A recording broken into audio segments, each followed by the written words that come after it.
आज हम लोग क्लास 10 का एनसीईआरटी हिस्ट्री का चैप्टर आज लास्ट चैप्टर देखेंगे। चैप्टर का नाम है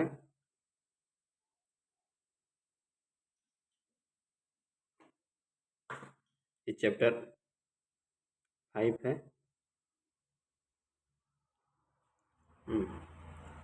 ये नोट्स बनाया गया पूरा एनसीईआरटी बुक का लिया गया है पॉइंट बाय पॉइंट। चलो देखते हैं ये चैप्टर मुद्रण संस्कृति और आधुनिक दुनिया। ये पहला पॉइंट है शुरुआती छपी किताबें। देखते हैं कहाँ पहले किताबें छपती थी। प्रिंट टेक्नोलॉजी का विकास सबसे पहले चीन, जापान और कोरिया में हुआ। नहीं, चीन में 594 ईस्वी के बाद से ही लकड़ी के ब्लॉक पर स्याही लगाकर उससे कागज पर प्रिंटिंग की जाती थी। उस जमाने में कागज पतले और झिर्रीदार होते थे। ऐसा कागज पर दोनों तरफ छपाई करना संभव नहीं था, मतलब दोनों तरफ छपाई नहीं होता था। कागज के दोनों सिरों को टाँके लगाकर फिर बाकी कागज को मोड़कर एक कॉर्डिन बुक बनाई जाती थी। दोनों तरफ टाँके लगा के मोड़कर एकॉर्डिंग बनाया जाता था, एक एकॉर्डियन बुक बनाया जाता था। एक लंबे समय तक चीन का राजतंत्र ही छपे हुए सामान का सबसे बड़ा उत्पादन था। राजतंत्र मतलब होता है राजा का शासन, मतलब राजा के ही द्वारा बना हुआ लंबे समय तक यूज होता था। चीन के प्रशासनिक तंत्र में सिविल सर्विस परीक्षा द्वारा लोगों की बहाली की जाती थी।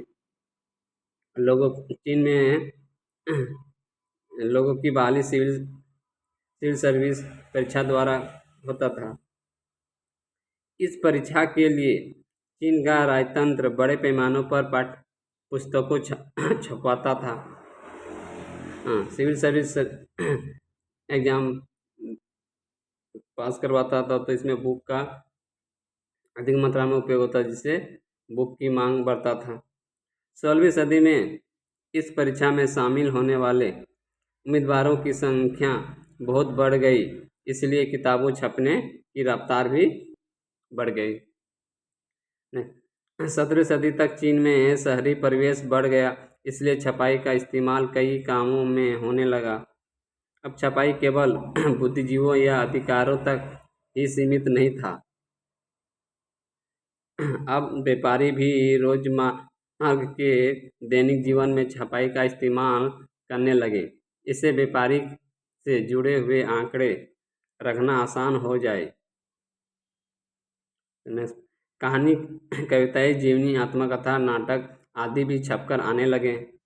इससे पढ़ने के शौकीन लोगों के शौक पूरे हो सकें। खाली समय में पढ़ना एक फैशन जैसा बन गया था। पहले मोबाइल टेलीविज़न नहीं था, तो लोग किताबें पढ़ते थे। रईस महिलाओं में भी पढ़ने का शौक बढ़ने लगा और उनमें से कईयों ने तो अपनी कविताएं और कहानियाँ भी छपवाई। ये सब पॉइंट हैं पूरा। उसके बाद नेक्स्ट, जापान में प्रिंटिंग। जापान में प्रिंटिंग देखिए कैसा है। प्रिंटिंग टेक्नोलॉजी को बौद्ध धर्म के प्रचारों ने 768 से 770 ईस्वी के आसपास जापान लाया। उसके बाद बौद्ध धर्म की किताब डायमंड सूत्र, जो 868 ईस्वी में छपी थी, को जापानी भाषा की सबसे पुरानी किताब माना जाता है। उस समय पुस्तकालयों और किताब की दुकानों में हाथ से छपी किताबें और अन्य सामग्रियाँ भरी होती थी। किताबों कई विषयों पर उपलब्ध थी, जैसे महिलाएं, वाद्य यंत्र, गन्ना, चाय समारोह, फूल सज्जा, शिष्टाचार, पाक कला, प्रसिद्ध स्थल आदि। ये सब बुकें थे। नेक्स्ट, यूरोप में प्रिंटिंग का आना देखेंगे। अपने इटली के महान खोजी मार्को पोलो का नाम सुना ही होगा। इटली के मार्को पोलो।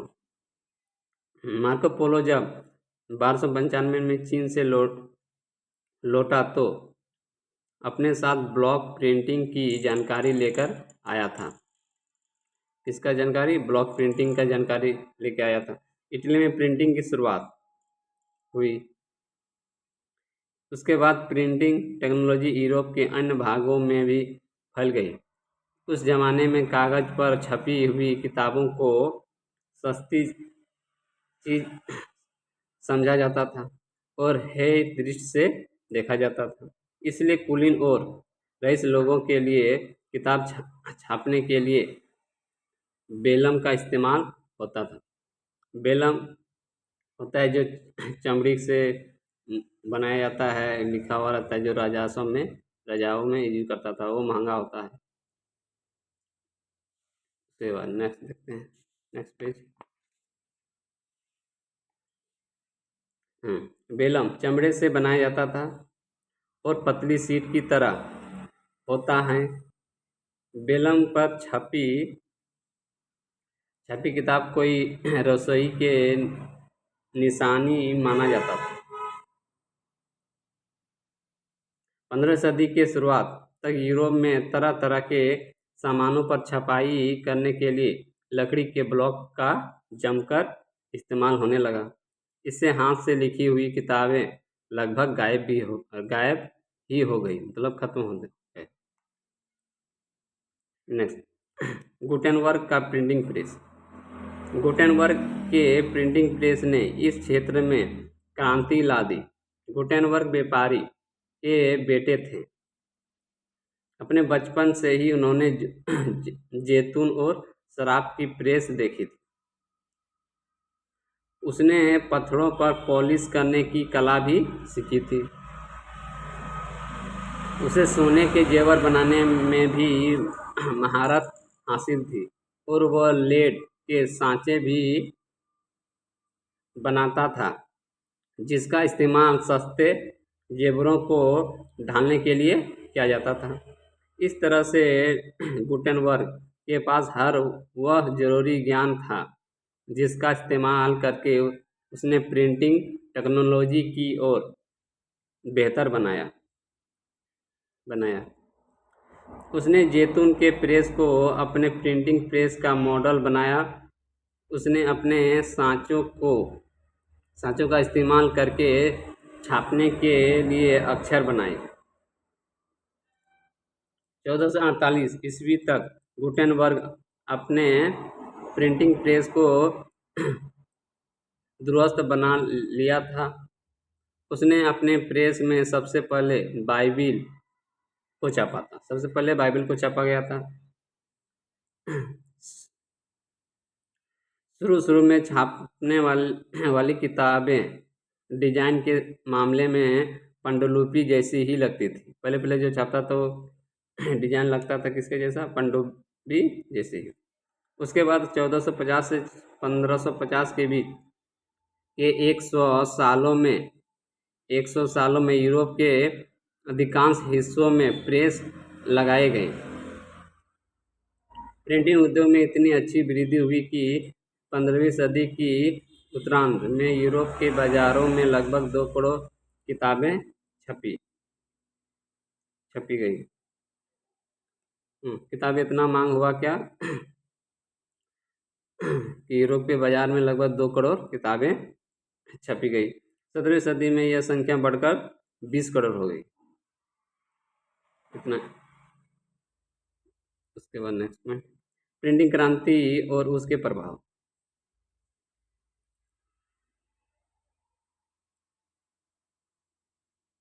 पाठकों का एक नया वर्ग। प्रिंटिंग टेक्नोलॉजी के आने से पाठकों का एक नया वर्ग उदित हुआ।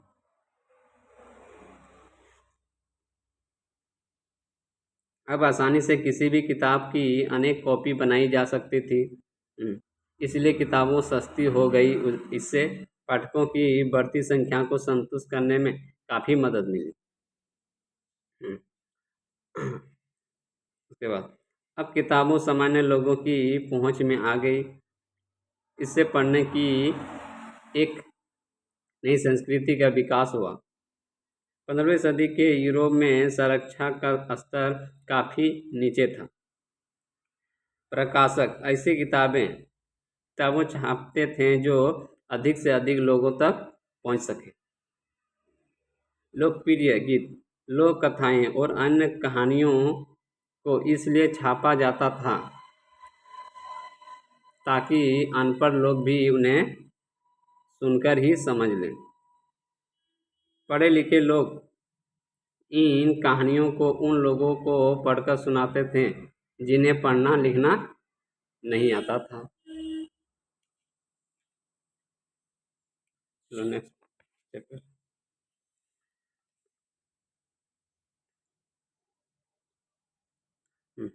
धार्मिक विवाद और प्रिंटिंग का डर।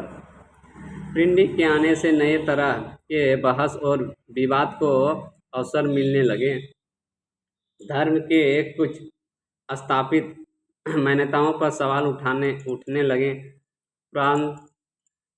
पंथी लोगों को लगता था कि इससे पुरानी व्यवस्था के लिए चुनौती खड़ी हो रही थी। ईसाई धर्म को प्रोटेस्टेंट क्रांति भी प्रिंट संस्कृति के कारण ही संभव हो पाई थी। धार्मिक मान्यताओं पर सवाल उठाने वाले नए विचारों से रोम के चर्च को परेशानी होने लगी। 1558 के बाद जो चर्च ने प्रतिबंधित किताबों की लिस्ट भी रखनी शुरू कर दी। उसका नेक्स्ट देखते हैं। पढ़ने का जुनून।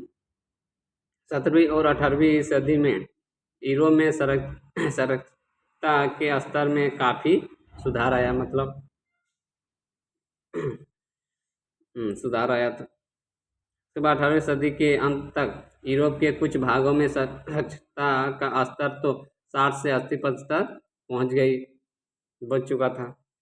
साक्षरता बढ़ने के साथ ही लोगों में पढ़ने का जुनून पैदा हो गया। धीरे धीरे लोग शिक्षित होने गए और पढ़ने का जुनून बढ़ते गया। किताब की दुकान वाले अक्सर फेरी वालों को बहाल करते थे।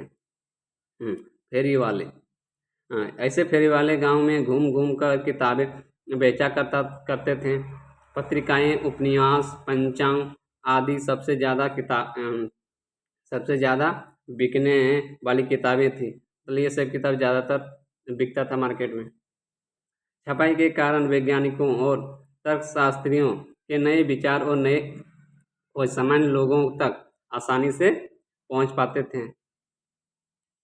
किसी भी नए आइडिया को अब अधिक से अधिक लोगों के साथ बांटा जा सकता था और उस पर बेहतर बहस भी हो सकती थी।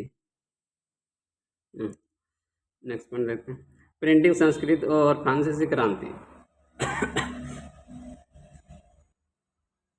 कई इतिहासकारों का मानना है कि प्रिंटिंग संस्कृति ने ऐसा माहौल बनाया जिसके कारण फ्रांसीसी क्रांति की शुरुआत हुई। इनमें से कुछ कारण निम्नलिखित हैं, दे सकते हैं। प्रिंटिंग के कारण ज्ञानोदय के विचारकों के विचार लोकप्रिय हुए। इन विचारकों ने परंपरा, अंधविश्वास और निरंकुशवाद की कड़ी आलोचना की। हलेतर और रूसों को ज्ञानोदय का अग्रणी विचारक माना जाता है। प्रिंटिंग के कारण संवाद और वाद विवाद की नई संस्कृति का जन्म हुआ। अब आदमी भी मूल्यों, संस्थानों और प्रचलनों पर विवाद करने लगा। अब आम आदमी स्थापित मान्यताओं पर सवाल करने लगा। 1780 के दशक आने तक ऐसे साहित्य की बाढ़ आ गई जिसमें राजशाही का मखौल उड़ाया जाने लगा और उनकी नैतिकता की आलोचना होने लगी।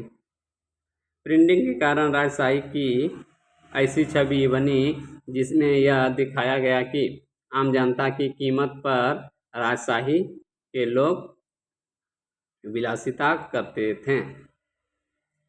तो नेक्स्ट पॉइंट, 19वीं सदी। 19वीं सदी में यूरोप में संरक्षा में जबरदस्त उछाल आया, मतलब साक्षरता दर बढ़ी।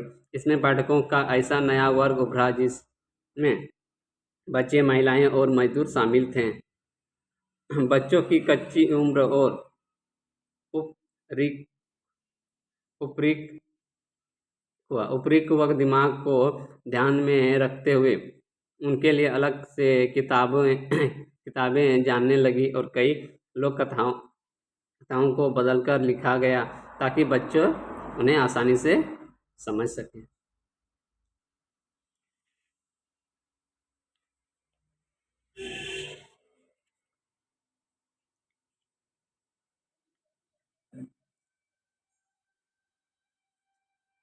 नेक्स्ट देखते हैं। कई महिलाएं पाठिका के साथ साथ लेखिका भी बन गई और इससे उनका महत्व और बढ़ गया। किराए पर किताब देने वाले पुस्तकालय 17वीं सदी में ही प्रचलन में आ गए थे। अब उस तरह के पुस्तकालयों में वाइट कलर मजदूर, दस्तकार और निम्न वर्ग के लोग भी अड्डा जमाने लगे। प्रिंटिंग तकनीक में अन्य सुधार। न्यूयॉर्क के रिचर्ड एम हो ने 19वीं सदी के मध्य तक सख्ती से चलने वाला सिलिंडरिकल प्रेस बना लिखा था। इस प्रेस से 1 घंटा में 8000 पेज छपे जा सकते थे। 8000 पेज छपते थे 1 घंटे में। 19वीं सदी के अंत में ऑफसेट प्रिंटिंग विकसित हो चुका था। ऑफसेट प्रिंटिंग से एक ही बार में 6 रंगों में छपाई की जाती थी। 20वीं सदी के आते ही बिजली से चलने वाले प्रेस भी इस्तेमाल में आने लगे। इससे छपाई के काम में तेजी आ गई। इसके अलावा प्रिंटिंग की टेक्नोलॉजी में कई अन्य सुधार भी हुए। सभी सुधारों का सामूहिक सार हुआ जिससे छपी हुई सामग्री का रूप ही बदल गया। किताबें बेचने के नए गुर। 19वीं सदी में कई पत्रिकाओं में उपन्यासों को धारावाहिक की शक्ल में छापा जाता था। इससे पाठकों को उस पत्रिका का अलगा अंक खरीदने के लिए प्रोहित किया जा सकता था। 1920 के दशक में इंग्लैंड में लोकप्रिय साहित्य को सेलिंग सीरीज के नाम से सस्ते दर पर बेचा जाता था। किताब के ऊपर लगने वाली जील का प्रचलन 20वीं सदी में शुरू हुआ। 1930 के दशक की महामंदी के प्रभाव से पार पाने के लिए पेपरबैक संस्करण निकाला गया जो कि सस्ता हुआ करता था। प्रिंट टेक्नोलॉजी का विकास सबसे पहले चीन, जापान और कोरिया में हुआ था। चीन में 594 ईस्वी के बाद से ही लकड़ी के ब्लॉक पर स्याही लगाकर उससे कागज पर प्रिंटिंग की जाती थी। उस जमाने में कागज पतले और झीलीदार होते थे। ऐसे कागज पर दोनों तरफ छपाई करना संभव नहीं था। कागज के दोनों सिरों को टाँके लगाकर फिर बाकी कागज को मोड़कर एक्सोर्डिनल बुक बनाई जाती थी। एक लंबे समय तक चीन का राजतंत्र ही छपे हुए सामान का सबसे बड़ा उत्पादक था। चीन को प्रशासनिक तंत्र में सिविल सर्विस परीक्षा द्वारा लोगों की बहाली की जाती थी। इस परीक्षा के लिए चीन का राजतंत्र बड़े पैमाने पर पाठ्यपुस्तकों छपवाता था। 16वीं सदी में इस परीक्षा में शामिल होने वाले उम्मीदवारों की संख्या बहुत बढ़ गई, इसलिए किताबों छपने की रफ्तार भी बढ़ गई। 17वीं सदी तक चीन में शहरी परिवेश बढ़ गई, इसलिए छपाई का इस्तेमाल कई कर्मों में होने लगा। अब छपाई केवल बुद्धिजीवियों या अधिकारों तक ही सीमित नहीं था।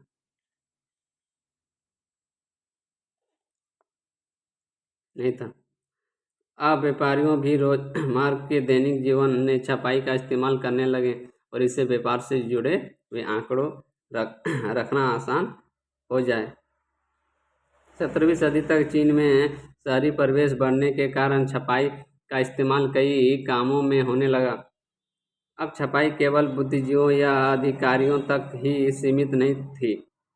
अब व्यापारी भी रोजमर्रा के जीवन में छपाई का इस्तेमाल करने लगे ताकि व्यापार से जुड़े हुए आंकड़े रखना आसान हो जाए। कहानी, कविताएं, जीवनी, आत्मकथा, नाटक आदि भी छपकर आने लगे। इसे पढ़ने के शौकीन लोगों के शौक पूरे हो सके। खाली समय में पढ़ना एक फैशन जैसा बन गया था।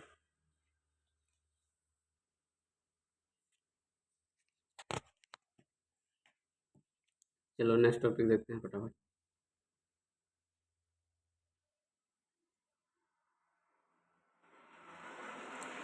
रईस महिलाओं में भी पढ़ने का शौक बढ़ने लगा और उनमें से कईयों ने तो अपनी कविताएं और कहानियां भी छपवाई। भारत में पेंटिंग का दुनिया। भारत में पेंटिंग प्रेस सबसे पहले 16वीं सदी के मध्य में पुर्तगाली धर्म प्रचारकों द्वारा लाया गया। भारत में छपने वाली पहली किताबों कोंकणी भाषा में थी। कोंकणी भाषा 1674 तक कोंकणी भाषा और कन्नड़ भाषाओं में लगभग 50 किताबें छप चुकी थी। तमिल भाषा की पहली पुस्तक को कैथोलिक पादरियों ने कोचीन में 1759 में छापा था। उन्होंने मलयालम भाषा की पहली पुस्तक को 1713 में छापा था। 1780 से बंगाल गैजेट को जेम्स अगस्टम हिक्की ने संपादित करना शुरू किया। यह एक साप्ताहिक पत्रिका थी। हिक्की ने कंपनी के बड़े अधिकारियों के बारे में गॉसिप भी छापे। गवर्नर जनरल वारेन हेस्टिंग ने हिक्की को इसके लिए सजा भी दी। उसके बाद वारेन हेस्टिंग ने सरकार द्वारा मान्यता प्राप्त अखबारों को प्रोत्साहन दिया ताकि सरकार की छवि ठीक की जा सके। बंगाल गैजेट ही पहला भारतीय अखबार था। भारत का पहला अखबार बंगाल गैजेट था, जिसे गंगाधर भट्टाचार्य ने प्रकाशित करना शुरू किया था। ब्रिटिश संस्कृति से भारत में धार्मिक, सामाजिक और राजनीतिक मुद्दों पर बहस शुरू करने में मदद मिली। लोग कई धार्मिक रिवाजों के प्रचलन की आलोचना करने लगे। 1821 से राम मोहन राय ने संवाद कौमुदी प्रकाशित करना शुरू किया। इस पत्रिका में हिंदू धर्म के रूढ़िवादी विचारों की आलोचना होती थी। ऐसे आलोचना को काटने के लिए हिंदू रूढ़िवादी ने समाचार चंद्रिका नामक पत्रिका निकालना शुरू किया। 1822 में फ्रांसीसी में 2 अखबार शुरू हुए, जिनके नाम थे जाम ए जहां नामा और शमसुल अखबारा। उसी साल एक गुजराती अखबार भी शुरू हुआ जिसका नाम था मुंबई समाचार। मुंबई समाचार उत्तरी भारत के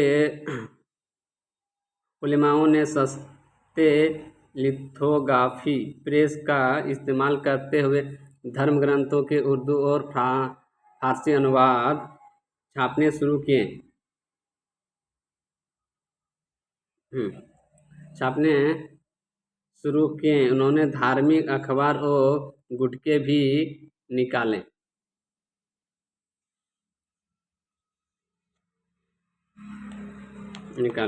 उसका देवबंद सेमिनरी की स्थापना 1867 में हुई। इस सेमिनरी ने एक मुसलमान के जीवन में सही आचार विचार को लेकर हजार फतवे छापने शुरू किए। 1810 में कलकत्ता में तुलसीदास द्वारा लिखित रामचरितमानस को छापा गया। 1880 के दशक से लखनऊ के नवल किशोर प्रेस और मुंबई के श्री वेंकटेश्वर प्रेस ने आम बोलचाल की भाषाओं में धार्मिक ग्रंथों को छापना शुरू किया। इस तरह से प्रेस के कारण धार्मिक ग्रंथ आम लोगों की पहुंच में आ गए। इससे नई राजनीतिक बहस की रूपरेखा निर्धारित होने लगी। प्रिंटिंग के कारण भारत के एक हिस्से का समाचार दूसरे हिस्से के लोगों तक भी पहुंचने लगा। इससे लोग एक दूसरे के करीब भी आने लगे। प्रकाशन के नए रूप। शुरू में भारत के लोगों को यूरोप के लेखकों के उपन्यास ही पढ़ने को मिलते थे। वे उपन्यास यूरोप के परिवेश में लिखे होते थे, इसलिए यहाँ के लोग उन उपन्यासों से तालमेल नहीं बिठा पाते थे।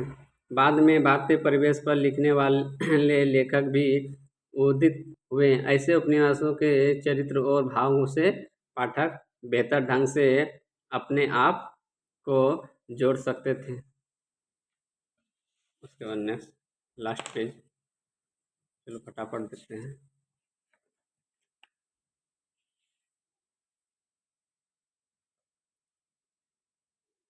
लेखन की नई विधियाँ भी सामने आने लगी, जैसे कि गीत, लघु कहानियाँ, राजनीतिक और सामाजिक मुद्दे पर निबंध आदि। 19वीं सदी के अंत तक एक नई तरह की दृश्य संस्कृति भी रूप ले रही थी। कई प्रिंटिंग प्रेस चित्रों की नकलें भी भारी संख्या में छापने लगे।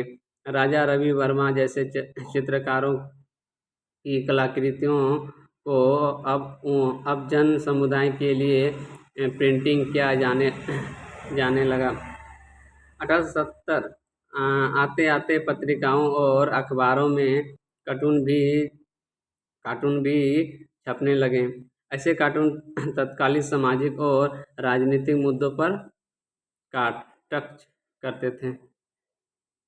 नेक्स्ट पॉइंट, प्रिंटिंग और महिलाएं। कई लेखकों ने महिलाओं के जीवन और संवेदनाओं पर लिखना शुरू किया। इससे मध्य वर्ग की महिलाओं में पढ़ने की प्रवृत्ति तेजी से बढ़ी। कई ऐसे पुरुष आगे आए जो स्त्री शिक्षा पर जोर देते थे। कुछ महिलाओं ने घर पर रहकर ही शिक्षा प्राप्त की, जबकि कुछ अन्य महिलाओं ने स्कूल जाना भी शुरू किया। लेकिन प्रांतपंथी हिंदू और मुसलमान अभी भी स्त्री शिक्षा के खिलाफ थे। उनका मानना था कि शिक्षा से लड़कियों के दिमाग पर बुरे प्रभाव पड़ेंगे। लोग चाहते थे कि उनकी बेटियां धार्मिक ग्रंथ पढ़ें, लेकिन उनके अलावा और कुछ ना पढ़ें। उर्दू, तमिल, बंगाली और मराठी में प्रिंट संस्कृति का विकास पहले ही हो चुका था, लेकिन हिंदू में ठीक तरीके से प्रिंटिंग की शुरुआत 1870 के दशक में ही हो पाई थी। प्रिंटिंग और गरीब लोग। मद्रास के शहरों में 19वीं सदी में सस्ती और छोटी किताबें आ चुकी थी। इन किताबों को चौराहे पर बेचा जाता था ताकि गरीब लोग भी उन्हें खरीद सकें। 20वीं सदी के शुरुआत से सार्वजनिक पुस्तकालय की स्थापना शुरू हुई। इन पुस्तकालयों के कारण लोगों तक किताबों की पहुंच बढ़ने लगी। कई अमीर लोग पुस्तकालय बनाने लगे ताकि उनके क्षेत्रों में उनकी प्रतिष्ठा बढ़ सके। तो लास्ट पॉइंट देखते हैं चैप्टर का।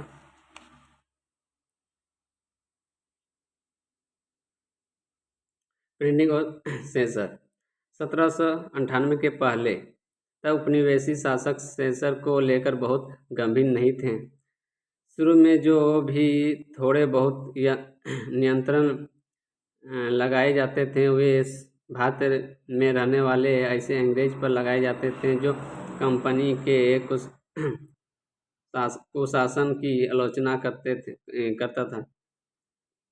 1857 के विद्रोह के बाद प्रेस की स्वतंत्रता के प्रति अंग्रेजी हुकूमत का रवैया बदलने लगा।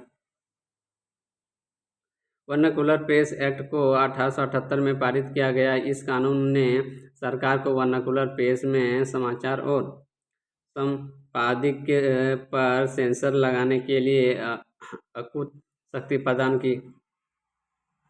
राजद्रोही रिपोर्ट छपने पर अखबार को चेतावनी दी जाती थी। यदि उस चेतावनी का कोई प्रभाव नहीं पड़ता था तो फिर ऐसी भी संभावना होती थी कि प्रेस को बंद कर दिया जाए और प्रिंटिंग मशीनों को जबरन कर दिया जाए।